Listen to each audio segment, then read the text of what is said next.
Okay, well, thank you everyone for coming. I'd like to call the meeting to order. It's 6:30, May 11th. First, I want to thank Shrewsbury Media Connection for televising today's meeting. And I'd like to welcome everyone, and again, for attending. Has everyone had an opportunity to review the minutes? Yes, sir. The minutes. Okay, do I have a motion to approve the minutes as presented? I can make a motion, however, I have respectfully would like to request that my name be corrected, because I'm showing up as Ms. Shea and Ms. Bryant, and actually both the names. Okay. So noted. So I move to accept the minutes from Wednesday, March 2nd with, make my name correction. Second. All in favor? Aye. Aye. So moved. Now, we switching over to board comments, and first, I want to congratulate Mr. DiPaolo, which will now be the chair of the Board of Selectmen. Congratulations. Thank you. I think. I like doing it though. Great. Any other comments? I have a couple, and I would love from our town experts here to kind of give some more details on this housing choice community that Mr. Mizikar announced at the Board of Selectmen meeting last night, and how that affects us. Sure. Did we want to do that now or at the end of the agenda, Mr. Chairman? We can do that now. Okay, if everyone's. Sure. So the housing choice community, to qualify to become one, there are certain, I don't have it in front of me, nor was I prepared for this question. Oh, However, I'm sorry. which is fine. For the most part, I can summarize it, is that to qualify, a community has to demonstrate a certain amount. There's different ways to qualify. You can demonstrate over the past 5 years a certain amount of growth in housing units. So there's I believe a 3% threshold and a 5% threshold, if I'm not mistaken, and they have a number of units associated with that. If you hit the lower threshold, the 3% growth, then you also have to demonstrate other best practices within the community. So things like accessory dwelling units by right, which we actually have in the town center district now. So this past year we qualified for that, so that was another box we could tick off. And we managed to check off enough boxes and show that we were growing dwelling units by a certain amount in the last 5 years, so we qualified. What that means is for certain grants that we apply for in the future, the next, I believe it's 5 to 7 year qualification period once you've qualified to be designated a housing choice community. I'll have to double check the years. You'll get preferential treatment on certain state grants for different infrastructure grants, and also housing related, obviously, grants. And some different opportunities open up to us that aren't for non-designated communities. That's kind of like the real purpose of it. So, I mean, I can provide next time a more detailed description. We can go through it if you want, some of the opportunities, but I'm trying to think. Actually, one of the grants we're going for right now with what's called the One Stop for Growth portal. It's a kind of catch-all grant portal for the state these days. Some of those grants will give you, if you are a designated community, will give you preferential treatment, so you can provide your certification and everything, and it gives you an advantage. So it makes you more competitive.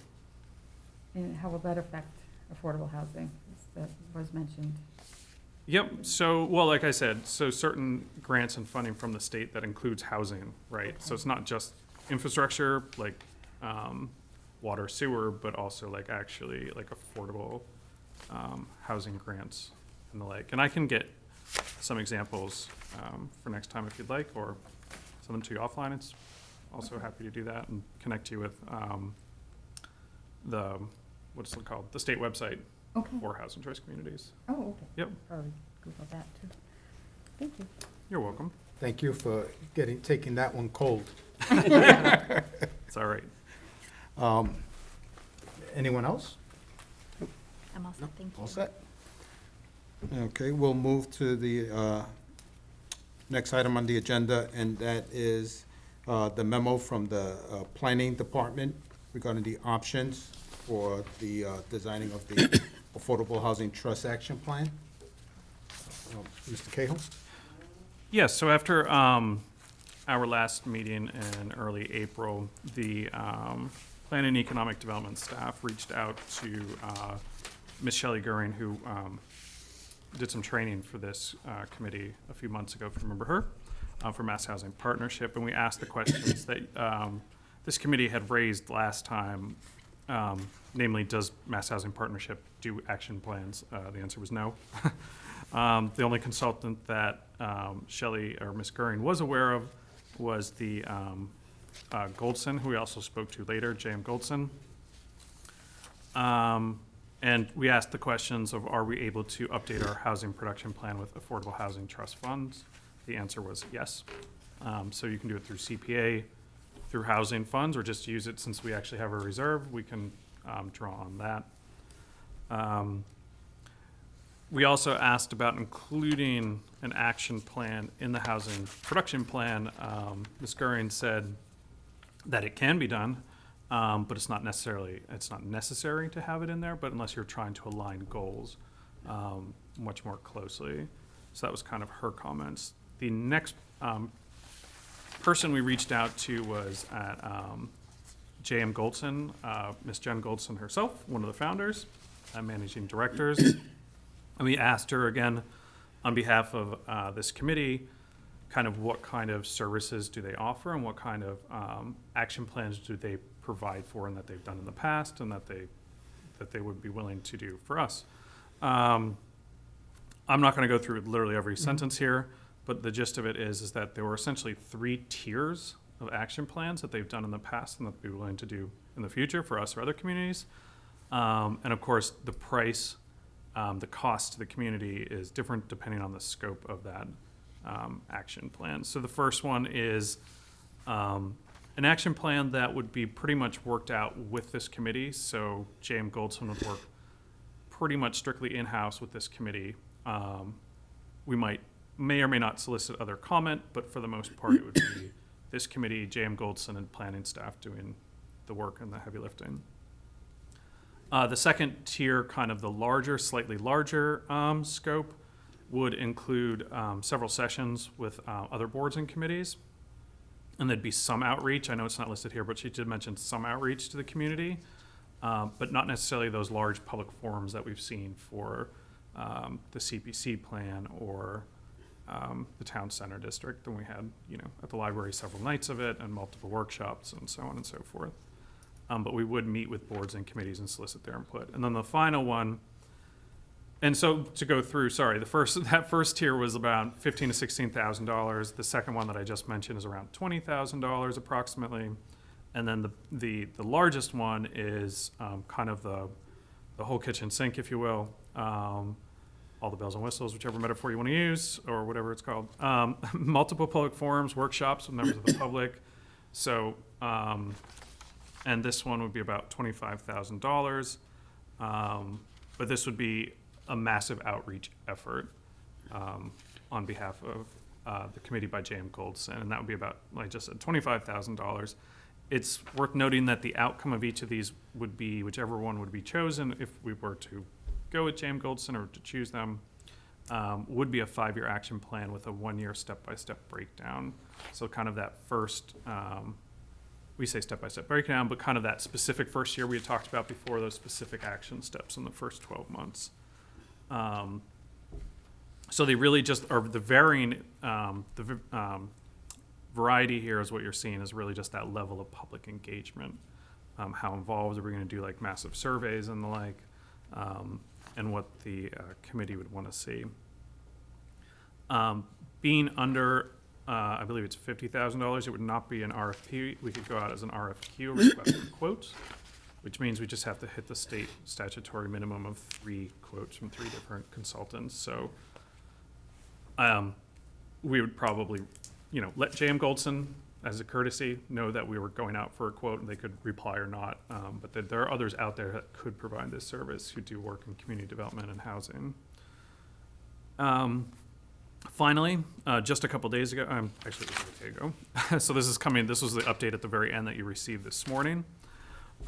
We did reach out to Arlington, and we spoke to their assistant director of community planning and community development about their recent RFP that they issued for an action plan as well in January. They actually ended up pulling that plan. They weren't getting any responses. They got one response, and it wasn't what they were looking for. The other thing, and I'm going to say her name wrong, Miss Lainima, told us is that Arlington just recently completed their housing production plan and their equity, I want to say that wrong too, housing equity action plan. So they actually had two plans they recently completed. So their housing trust believes that they can come up with kind of the, if you will, the broader action plan themselves based on those recent reports that they've already had a lot of public input recently, and that they didn't want to kind of redo what they just did for those two reports. So they thought they could do that. And now they've reissued an RFP more specific to seeking a consultant with financial expertise who can really focus in on helping them prioritize their actions over the next couple of years based on what funding they have. So the biggest bang for their buck, right? They're actually not in a situation where Shrewsbury's in, where we have close to $1 million in the bank. They are starting with zero because they're relatively new. And they didn't have all that kind of accrued money over the years. And then also they, right, so they have the CPA, so they can seek money from the CPA. That was the other thing I wanted to say.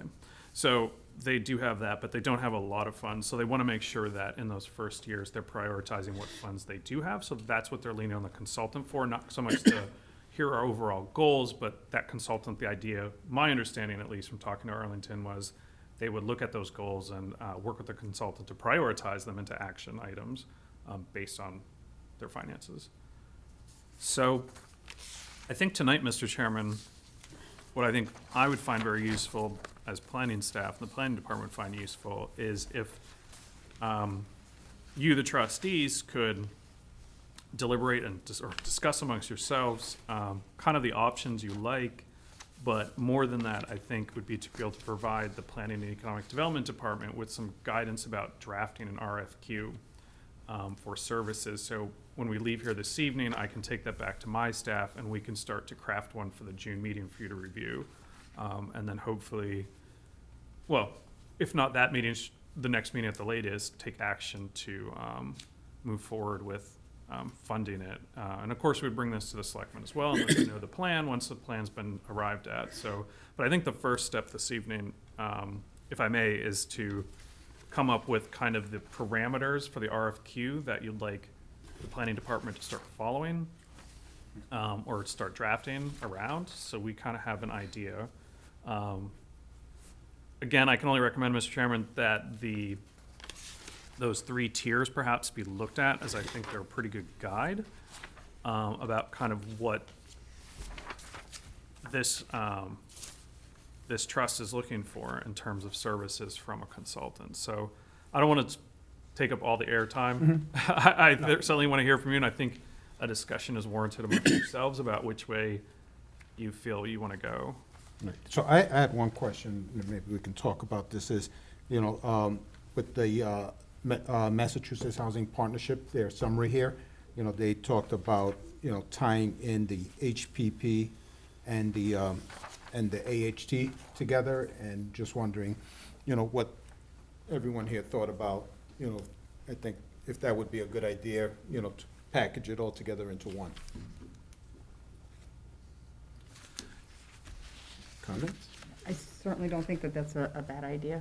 Like, I'm kind of leaning towards that second choice because I think we have so many boards and plans that we should be working all together and not kind of be on an island. Which is why that was the leading question, because I was going, before I reviewed the tiers, I wanted to put that out there, everyone, to see if, that is a good idea. So, if everyone's in agreement that, you know, it's a good plan to package them both together, then maybe we can, you know, we'll review the tiers, but I think that tier 2 will speak more to that plan about presenting both together into one package.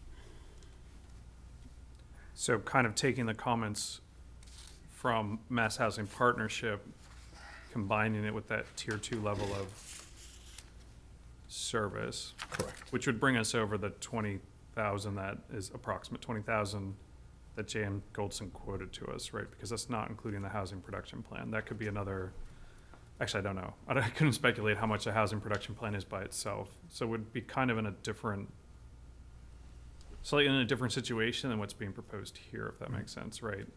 So our housing production plan was updated in 2019. Correct. It does not have the 2020 census data. The 2020 census data still is not entirely complete, correct? Yes, correct. So that's the only reservation that I would have, would be to incorporate, I would not update our housing production plan until we have new 2020 census data, because our housing production plan is valid and has been approved by the state.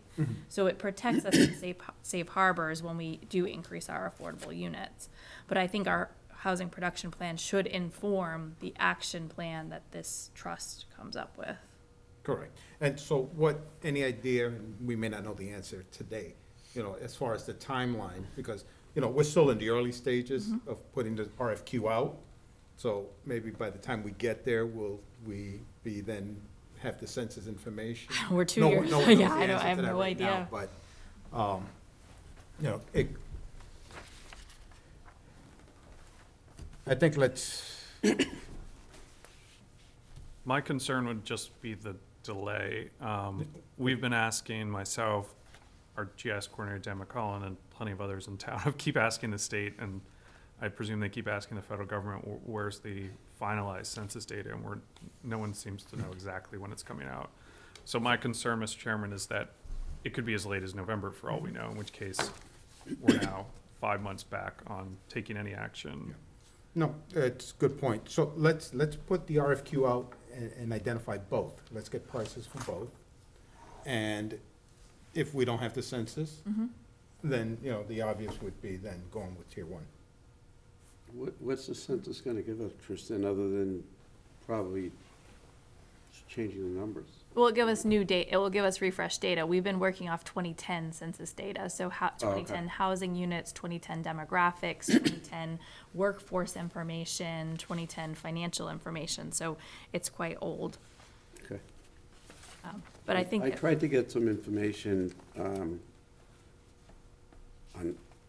from the census, and I was told that some of it with the demographic data wouldn't be out until like 3 or 4 years. wow.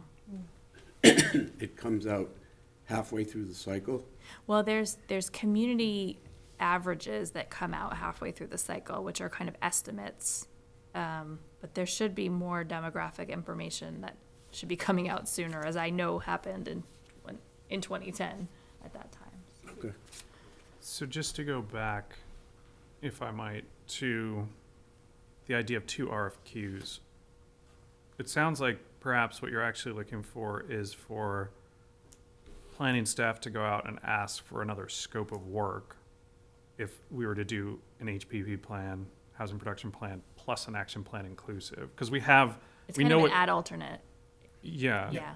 So, because we have the tier 2 costs approximately, so we know that. So would probably want to go out, first get the scope, and then craft the RFQ based on what that scope is, right? Because, I mean, that's my understanding. Because right now we don't even know you want to go out for the RFQ, I mean, I guess you could without a cost. Well, usually when we go out for an I'm going to call it a scope of services just to simplify things, because RFQ can mean certain things on certain levels. So usually when you have a scope of services, you know the budget in mind. Like when we went out for our open space plan or our master plan, we knew, okay, we have $75,000. So we're going to craft a scope that we think is going to get us $75,000 worth of work. So we would want to know, we would want the Affordable Housing Trust members to give us a budget. We're not comfortable going over X, and then we would craft a scope that we think that would manage that budget appropriately. So first we need to, oh, sorry. No, go ahead. So first we need to establish that cost, though.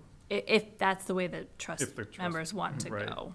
I mean, that is the way Ms. Goldson recommended. She said if there is an amount in mind you don't want to go over when you go out for those scope of service requests from consultants, put your top line number, like, we can't go above this, right?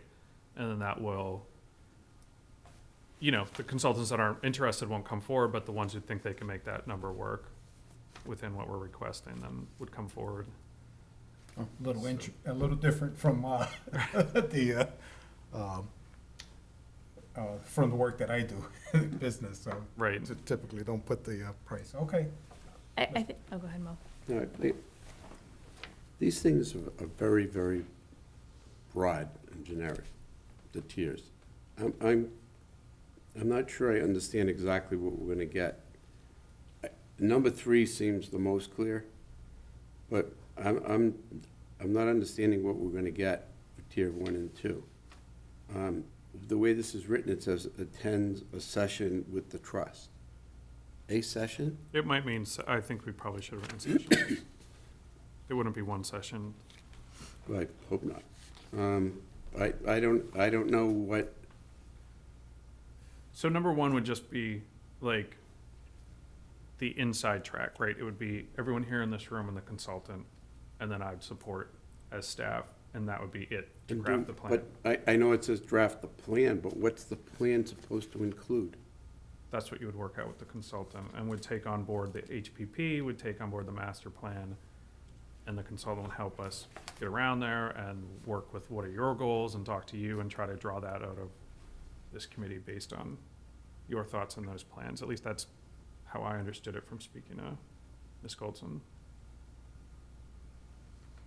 It- And number 2 is that plus more, right? So Right. number 2 is that plus discussions with you, the trustees, plus other committees and boards at the same time. That would be, again, more than probably one meeting. And then the final one is, again, we're not just boards and committees, but the general public surveys being sent out, flyers, the whole. Right, I understand the last one Yeah, better than the so first two. it's just gonna be less direct public outreach. It's not to say the public can't come to any of those, and we can certainly advertise strongly. Even the first one, right? And these are public meetings, so people are absolutely welcome to join and voice their opinion. But that's how it was explained to us. So if we were to do these as standalones and not tie them to the HPP, we can still request prices for tier 1 and tier 2? Yes, Or an Yeah, we RFQ? can do a standard scope and then an alternate scope if we want to. It would seem to me that the trust needs to agree amongst itself the general concepts of what it's trying to do Right. before we start talking to other boards. I don't think we have that complete focus yet. Like, what is our mission statement? We need that in our scope of services. We need a consultant probably to help us refine the mission statement that we reviewed in the past. I think that's one of the major aspects Right, of but it. I think beyond the mission statement, I think it's the strategies of Right, how we get this done. yep, Because we keep talking about $1 million like it's a lot of money, and it's gonna I go mean, fast. I'd love to have it in my pocket, but it's not a lot of money. Yep. And, you know, the things that come to my mind is our focus gonna be subsidizing? Is it gonna be partnering with nonprofits? You know, we really haven't fleshed all that out yet. And I think the consultant will help us with that as well. They'll look at the plans that we currently have. They'll look at the things that we have discussed already. They'll look at our points of view of how we see things, and they'll help us come up with those, I think, what I'll just call them 5 strategic areas, right? And then how do we accomplish those 5 strategic areas? What is the roadmap to get from one to the other? Right, and wouldn't that be more in line with what a tier 1 plan would be? Yeah, I mean, I think this trust should discuss, do we feel like we've had enough public feedback from the CPC public forums and the Housing Production Plan public forums that we've had? Or do we, as a trust, want to get public feedback and then formulate our strategic buckets from there?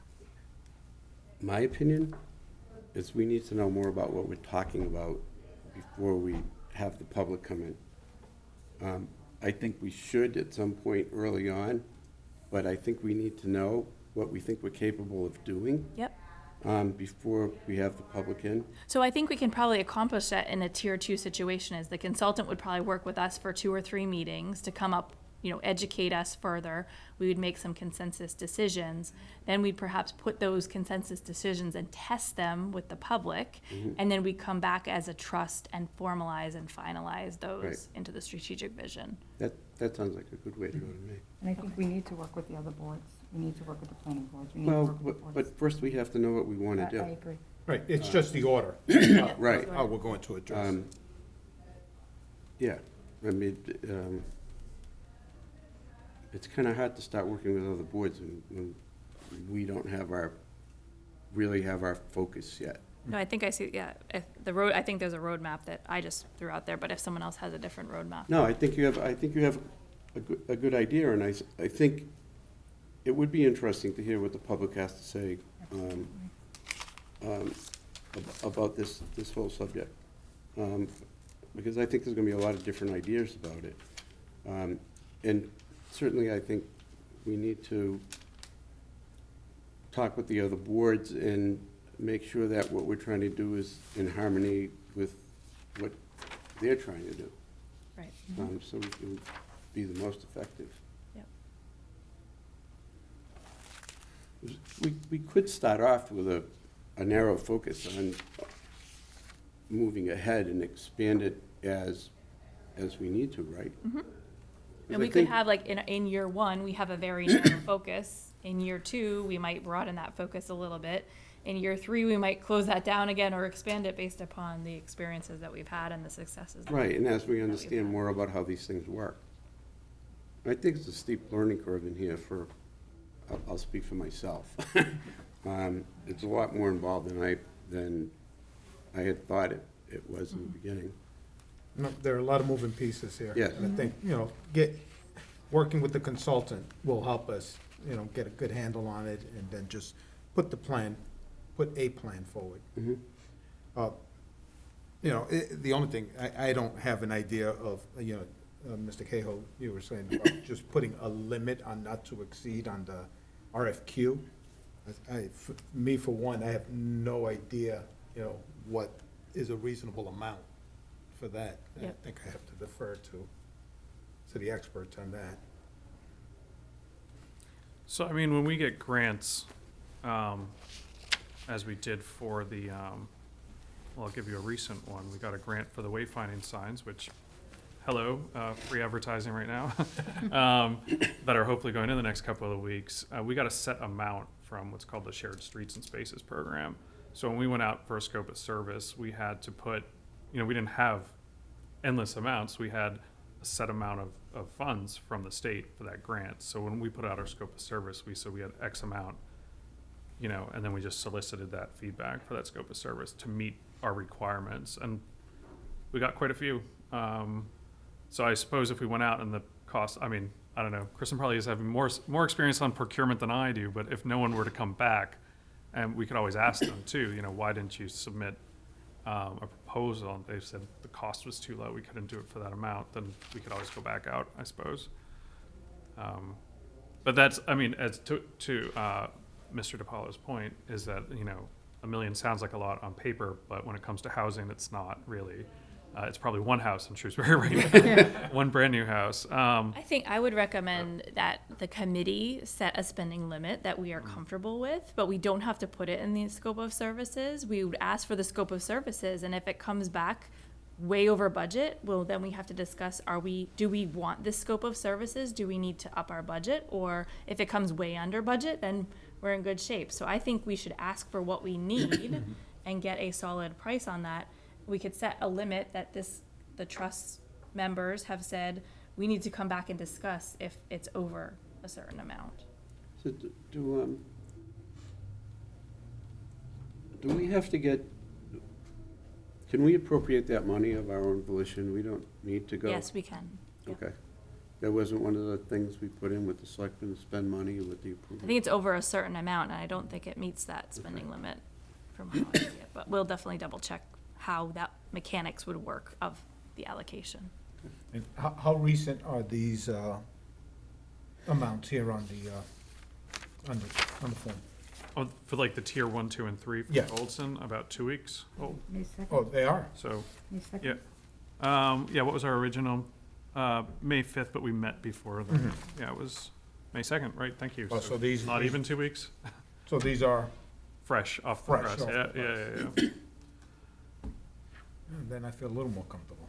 That's why we wanted, that's why for sure we wanted to reach out to Goldson, because on that other sheet you have, those go back 10, 12 years. So those costs have obviously been inflated since that time. So these are the most recent ones. Yeah, that seems a little cheap. Yeah, so, what do you feel comfortable with in setting a limit? Yeah, I'm comfortable with the 20,000. I like that tier 2 model, especially if they can work with us as, just us as a board before we bring in the other boards and the public. I still like that plan. I think to start, that would be my upward limit. I think we get a better sense of that as we start to refine the scope of what we're looking for, right? Yeah. I know that we said that we really liked Amherst's plan, so I'm wondering if we can request their scope of services when they issued it. I think it was 2015. So, I mean, it is a little bit outdated, but I think we could get the meat of that scope of services. I think we have a lot of good background documents and a lot of good background public feedback that we can collaborate on our own. So 20,000 seems like a fair number for me to as a starting point, but I still want to help work together to craft that scope based upon the plans that we saw that we really liked as well. So are we considering just tier 2, or do we want to do 2 RFQs, tier 1 and tier 2? I don't know if I want to call it tier 1 or tier 2. I want to call it like the town of Shrewsbury scope of Yeah. like what we want to see. I think I'm leaning closer to what is in tier 2, but we might Yes. have some other ancillary things in there. Sure. Right. Yeah, I think ultimately that's where we're gonna end up, so I think that's what we should work around. That's the one I marked up when I first saw it, but I just want to make sure, get everyone's opinion. And I know I'm getting way ahead of us here, but if we do have public input sessions, Mhm. I really like the way you did the town center one with the stations. I thought there was a lot more interaction with the public. And I think we got a lot of good information, and I think people got a lot of good information being able to stand and talk than having a room and just making a presentation. I know it's early, but Did you come to CPCs as well? We did. yes. Yeah, it's the same kind of format, but it was equal time. CBC's was a lot of presentation. It was. When you did, I just thought those things were really, really effective. Good. Yeah, certainly, and, we can talk about that based on the scope of service, right? So for action items for going forward for me and my staff, you would like planning department to draft a scope of service based on loosely what's into tier 2 plus some more. Is there anything else that you want me to add? So maybe some kind of more broadly public element to it than what's suggested here? Is that kind of what you're thinking? A more open kind of, whether it's at the library, but I'm just trying to think of what goes in that scope so we're not, Well, I think if the intention is to do it the way you did it at the library, then that should be articulated in the scope. Public forum. Well, that wasn't a forum. I don't know what you call that. But I just thought it was really effective. I think there was a lot more dialogue with the public. I thought they felt, at least it seems like people felt a lot more comfortable talking to people one-on-one than getting up in front of a whole room. Kind of like an interactive public forum. Yeah. Mm-hmm. call like workshops, or not even workshops, just, Information session. I don't know what you called it, but it was effective. yeah. We get a lot of good Yeah, feedback on it let's, too, so. let's include something like that then, because it sounds like that's what everyone's gonna be comfortable with, and getting that. So in addition to some boards, we want some kind of one public event. We'll call it an event for right now. I think the other thing I want to talk through with the trust members related to the scope is, Bernie, your collection of information from Arlington was really interesting, where they're looking for more financial direction as well. And I wanted to ask the other trust members, are we just looking for actions and strategies, or are we looking for like financial? And Bernie, I'm wondering if you're able to expand on your conversation at all with Arlington about what that actually means, that they're going back out for kind of a financial consultant. Right, so I actually have not had a chance to read the, their most recent RFP, so I'm not sure I can comment too much more on the specifics, other than that, as it was relayed to us by Ms. Lanima, was simply that the overall kind of the broader goals were gonna be articulated by the trustees, and then again, to take, those broader goals and have the consultant work with what funds they do have, how to leverage them. So they haven't had responses to that, as far as I understand, yet, so that's just. Right, I don't even know if that's gone back out. So it says Yeah. RFP to seek consultant with a financial expertise to prioritize action steps based upon financial impact. I just wanted to discuss with the trust members, do we think that we want or need that aspect of our scope? I think at some point we do, because it's just like everything else. It's what you want to do, and then what your financial realities say you can do. And I don't mean about the immediate money we have now, but I think it'd be very frustrating and counterproductive to just set these lofty, high goals that we have no way of attaining because we don't have the financial wherewithal, or we don't know how to, where to find the funds to do that, or who to partner with, so. Yep. I think it would be good.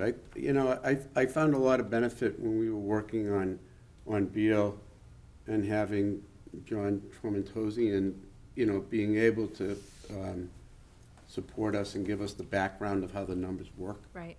So I would think if we're gonna, I think we should. And it'd probably help us with, applications to ask for CPC fundings, application to ask for other grant funding or whatever it might be, loan funding, whatever we were looking for, to have that financial roadmap as well. Right. I think it would be a good idea. Now, would the consultant would go, like, just for example, James Goldson, would that include the financial aspect, or would we? I don't think go out that's and her check? expertise, but Okay. usually consultants can come together and bring like a myriad of people with expertise into one team, and then there's a lead consultant, and then the supplemental team members come under them and provide that guidance. Yeah, I really like this idea. I think it's good. I mean, there's nothing to say we can't do a hybrid version of what other people have done, right? And I think when we're talking about that first year action plan, I think this is probably even more effective, the financial impact statement or impact guidance, right?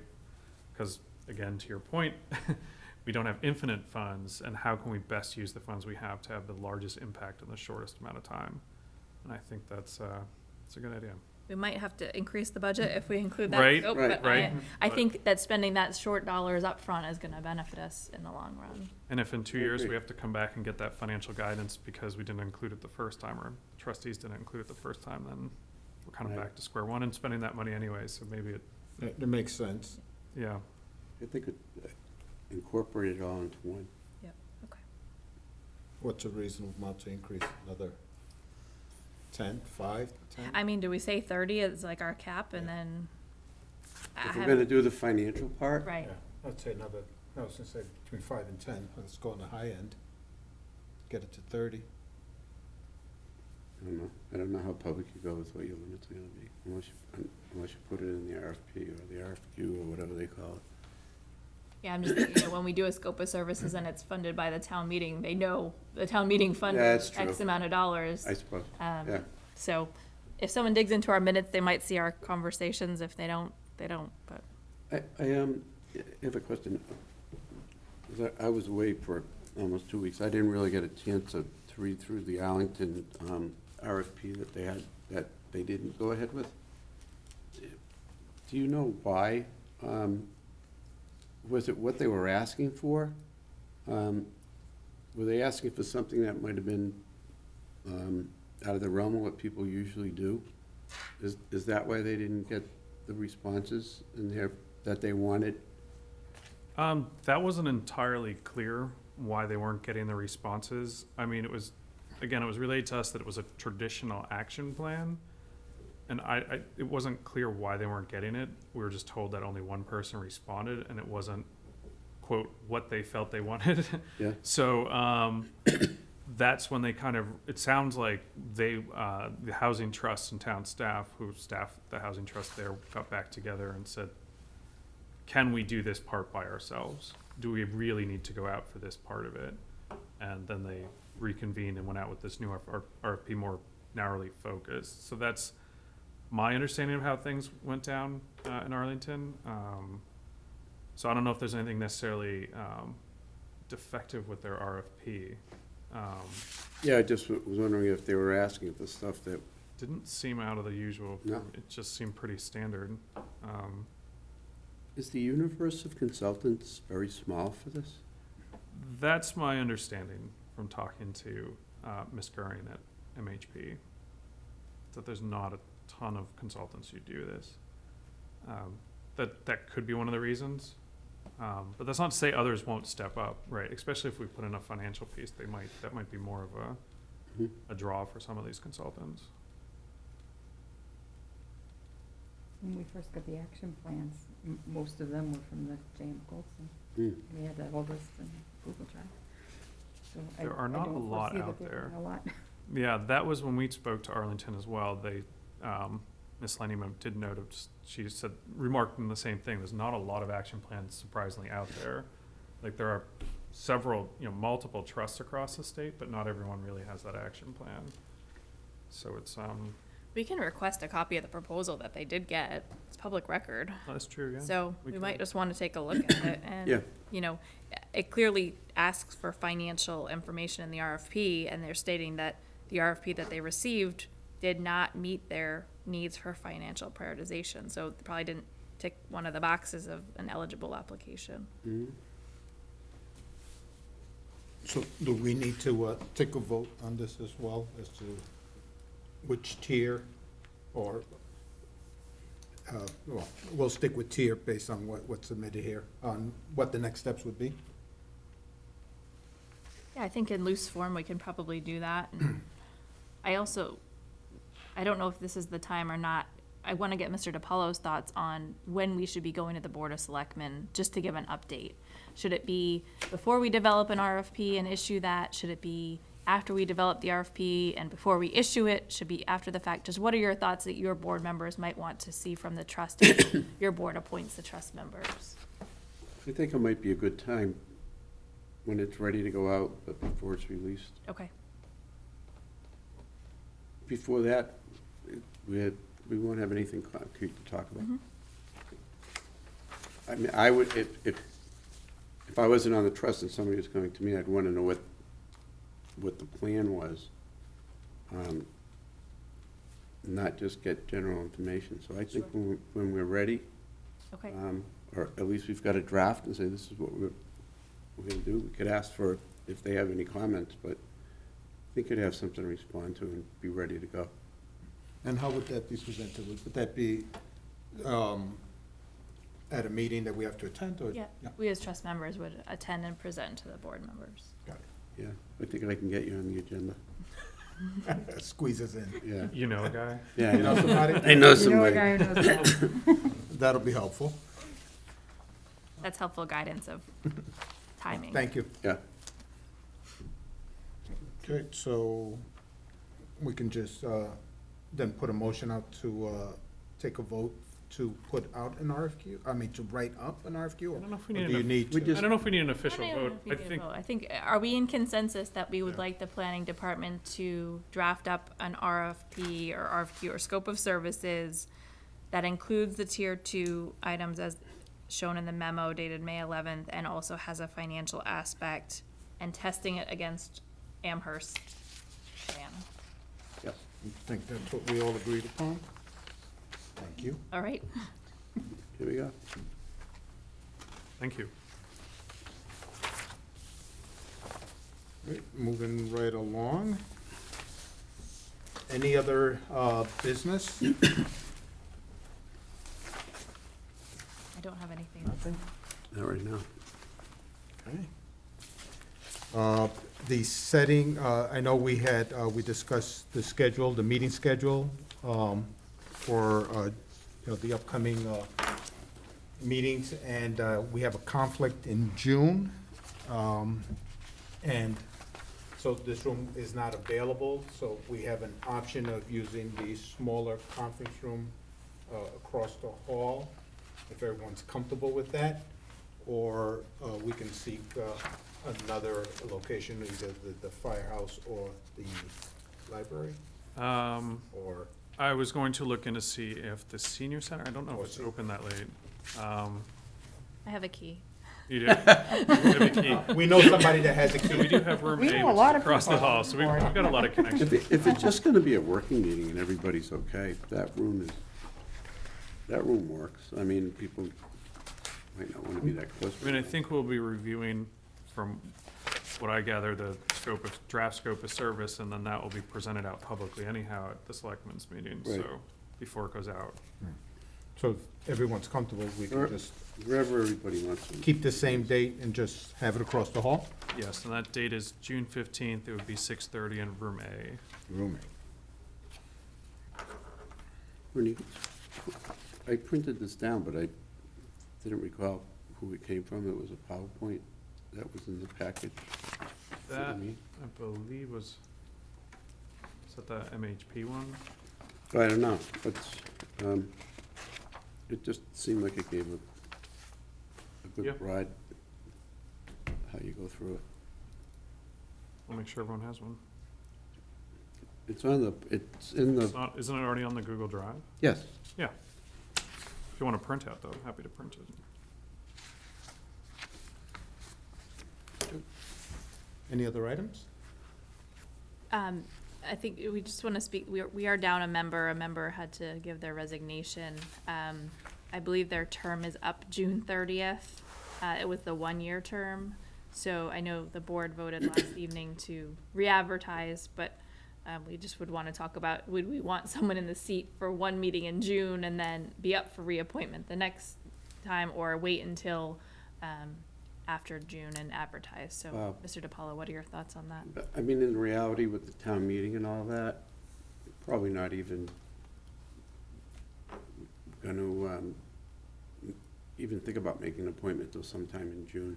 It's not that far off. And could have it effective July 1. Sure. Okay. I think that makes sense. So we will probably. I don't think we should wait, because I just think we're at a disadvantage by not having a full board. Right. Okay. So we'll meet on June 15th with 4 members and advertise for a July 1st appointment. Mhm. Okay. Thank you. Anything else? I'm good. All right, motion to adjourn? So moved. Second. Thank you. Aye.